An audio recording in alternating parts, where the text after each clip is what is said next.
Aline, eu sei que você gosta de ginástica. Você já treinou judô? Judô, curioso, É, judô nunca. Já fiz nunca. ginástica em si, mas judô não. E você, Maju? Nunca fiz e nem cheguei perto, viu, Zaida, de praticar judô. Nós temos no judô um princípio que é elementar, e é bom lembrar que Vladimir Putin é faixa preta em judô, né? E existe um princípio elementar que é você usar o movimento e a força do oponente para derrotá-lo. E foi exatamente o que fez o Vladimir Putin, né?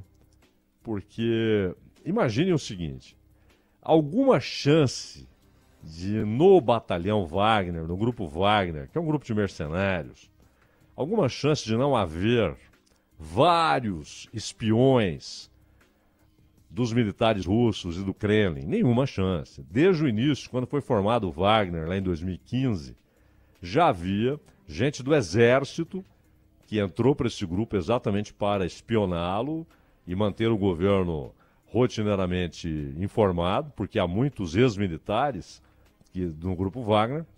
Então é claro que mercenário, via de regra, ele trabalha para quem paga mais. Isso é óbvio. E com o Prigozhin não é diferente. O Prigozhin estava com a mina de ouro, aliás, em alguns casos, literalmente. Na África, por exemplo, ele aproveitava o fato do grupo Wagner ajudar o governo russo lá em algumas ações, obviamente permitidas pelos governos da África subsaariana, e ele conseguiu alguns contratos para exploração de mina. Também ganhou dinheiro do governo sírio, porque o Wagner foi usado quando a Rússia garantiu a permanência do Bashar Assad na presidência da Síria. E o grupo Wagner ainda tem elementos dentro do território sírio, assim como o exército russo. Então é claro que quando, por alguma razão, ou por um delírio, ou porque alguém pagou mais, o Prigozhin decidiu fazer essa incursão, segundo ele, nunca contra o Putin, mas contra o ministro da Defesa, é claro que o Putin já sabia. É óbvio que já sabia. E permitiu que eles fizessem esse movimento e depois iniciassem uma patética marcha em direção a Moscou. Não é? E aí o Putin usou esse movimento, primeiro, para fazer com que houvesse uma manifestação de todos os partidos políticos em apoio ao presidente. Então ele reforçou seu poder político. Segundo, ele queria tirar logo o Prigozhin da jogada. O Prigozhin estava se tornando perigoso, porque estava com muito poder e muita sede de poder e de dinheiro. Ele deu checkmate. O Prigozhin, de repente, no sábado, percebeu a realidade. Falou: nós seremos destruídos. E uma grande parte do grupo Wagner não aderiu a esse movimento delirante. Não aderiu, ficou fora. E, obviamente, agora eles serão incorporados ao exército russo. O grupo Wagner será agora completamente controlado pelo departamento, pelo Ministério da Defesa. E o Prigozhin vai para a Bielorrússia ficar sob os olhos vigilantes do ditador Lukashenko, ditador da Bielorrússia. Então, foi um lance típico de um judoca. E como o Putin é a faixa preta, o golpe saiu perfeito, um ipô. Ele não só tomou o controle do grupo Wagner, como derrotou o Prigozhin, mandou o Prigozhin para a Bielorrússia e aumentou o seu poder político interno. O que a gente lamenta é porque tem aquela máxima antiquíssima, né? A primeira vítima da guerra é a verdade.